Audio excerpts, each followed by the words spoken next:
alertando durante a última semana. Volta Redonda era uma equipe, um adversário perigoso, que tem uma das maiores ou maior posse de bola da Série B. Imagens os melhores momentos na tela, tá? Já estamos acompanhando.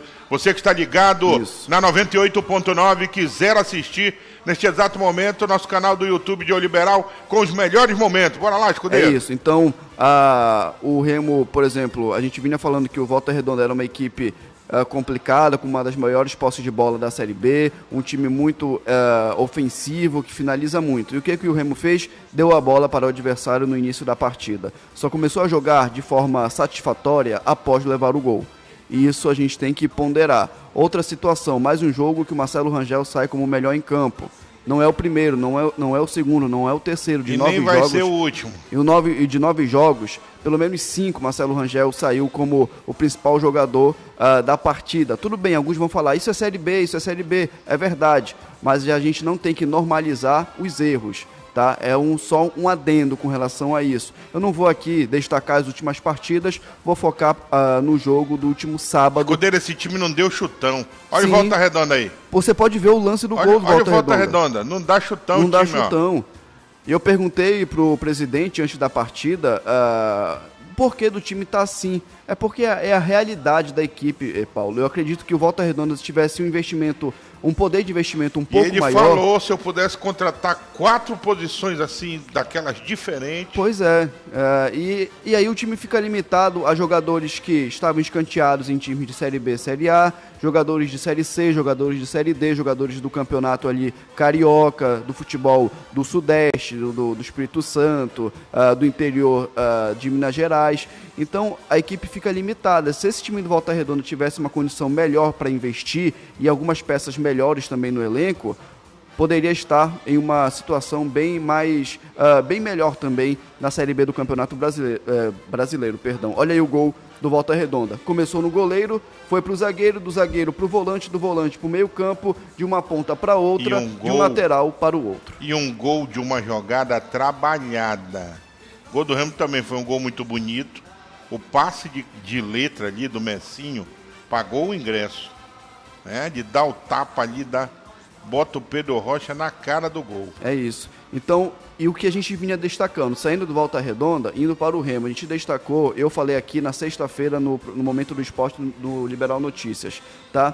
O Remo, ele poderia ir com uma espécie de 3 zagueiros, o Remo poderia ir com 3 zagueiros, acredito que não com 3 zagueiros os backs, mas eu montei uma escalação com Caio Vinícius recuando um pouco, saindo, fazendo a saída de bola, e você poderia ter o Regis no meio de campo sendo um ponta de lança, um meio atacante que pisasse na grande área, um cara que flutuasse ali. Ele entrou no lugar do Caio Vinícius machucado, e o que ele fez? Na entrada da grande área, deu aquele passe de calcanhar que poucos sabem fazer, encontrou o Pedro Rocha, com a calma que tem, tocou na saída do goleiro e fez o gol. Então, é um ponto conquistado do Clube do Remo, é verdade, tá? Vem pontuando.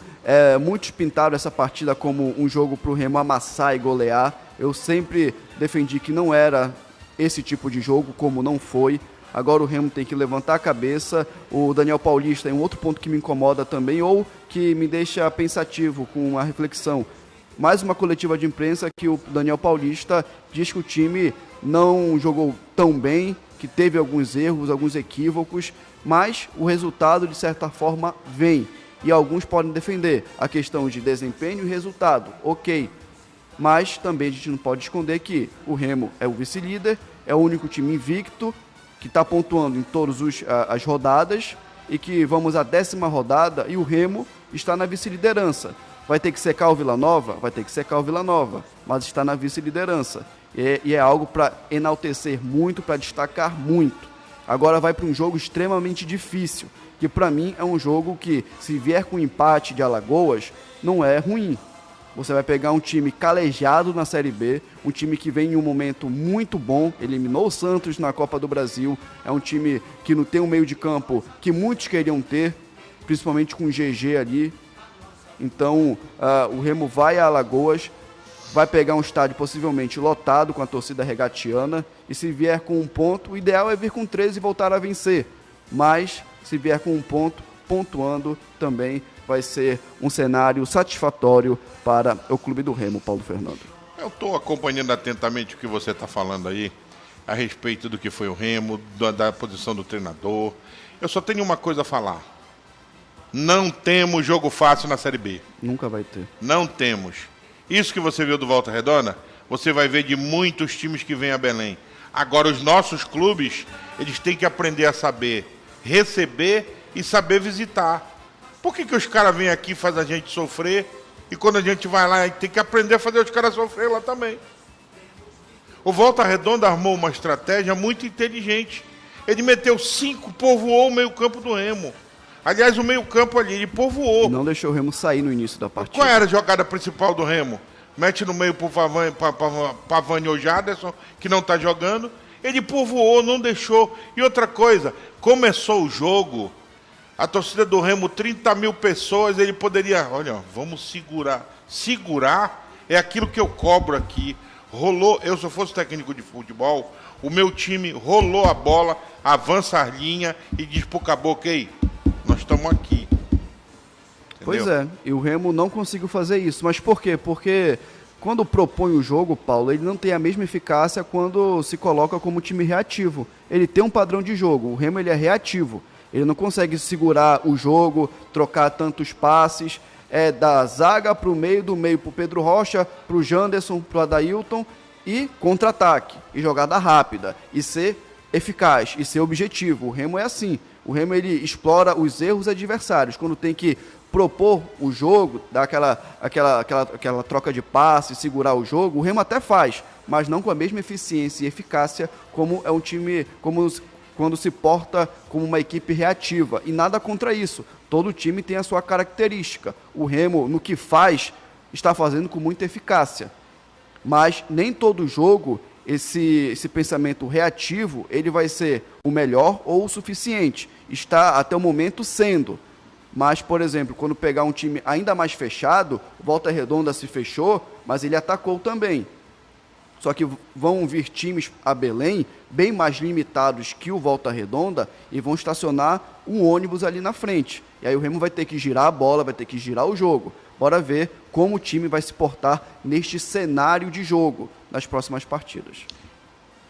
O Remo agora tem que pensar na próxima partida, esquecer o Volta Redonda, virar esta página e lembrar que o campeonato prossegue. Perfeito. Essa aqui é a verdade. Então, torcida azulina, ficou claro para todo mundo. O Remo precisa urgentemente encontrar soluções para quebrar retrancas. Não dá para depender só do contra-ataque. Não dá para esperar tomar gol para começar a jogar. E atenção, o próximo confronto contra o CRB em Alagoas é pedreira. Um time que quer brigar pelo acesso não pode viver só de reatividade? Agora eu quero saber, você concorda com as escolhas do Daniel Paulista? Tá satisfeito com o que o time vem apresentando? Coloca aqui nos comentários. Quero ler tua opinião. Se você é remista de verdade, já deixa o like, compartilha esse vídeo, comenta e se inscreve no canal Leão Azul Marinho. Bora fortalecer a voz da torcida azulina, que aqui a gente cobra, vibra e defende nosso clube. Até o fim. Vamos, Leão!